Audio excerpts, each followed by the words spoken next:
ரோமையர் 4ஆம் அதிகாரம். நம்பினோருக்கே வாக்குறுதி பயன் தரும். உலகமே அவருக்கு உரிமை சொத்தாகும் என்னும் வாக்குறுதி ஆபிரகாமுக்கோ அவருடைய வழிமரபினர்களுக்கோ திருச்சட்டத்தை கடைபிடித்ததால் கிடைக்கவில்லை.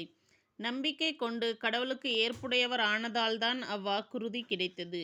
ஏனெனில் திருச்சட்டத்திற்கு உட்பட்டவர்களுக்குத்தான் அந்த உரிமை சொத்து கிடைக்கும் எனின் நம்பிக்கை கொள்வது பொருளற்றதாகும். அந்த வாக்குறுதியும் செல்லாததாகும். திருச்சட்டம் இறைவனின் சினத்தை வருவிக்கிறது.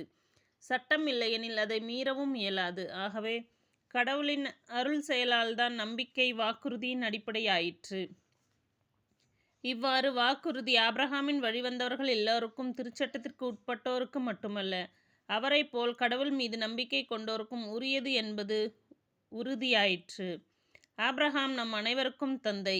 ஏனெனில் எண்ணற்ற மக்களினங்களுக்கு உம்மை நான் தந்தையாக்குகிறேன் என்று மறைநூலில் எழுதியுள்ளது.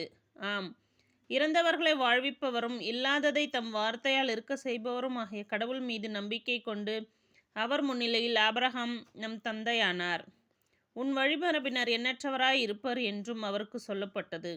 இக்கூற்று நிறைவேறும் என்னும் எதிர்நோக்குக்கு இடம் இல்லாதது போல் தோன்றினும் அவர் எதிர்நோக்கினார், தயங்காமல் நம்பினார். ஆகவே அவர் பல மக்களினங்களுக்கு தந்தையானார்.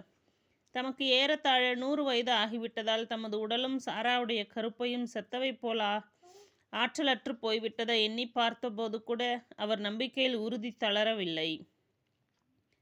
கடவுளின் வாக்குறுதியை பற்றி ஐயப்படவே இல்லை. நம்பிக்கையில் அவர் மேலும் வலுப்பெற்றார். கடவுளை பெருமைப்படுத்தினார். தாம் வாக்களித்ததை கடவுள் செய்ய வல்லவர் என்பதை அவர் உறுதியாய் அறிந்திருந்தார். ஆகவே அதை ஆண்டவர் அவருக்கு நீதியாக கருதினார்.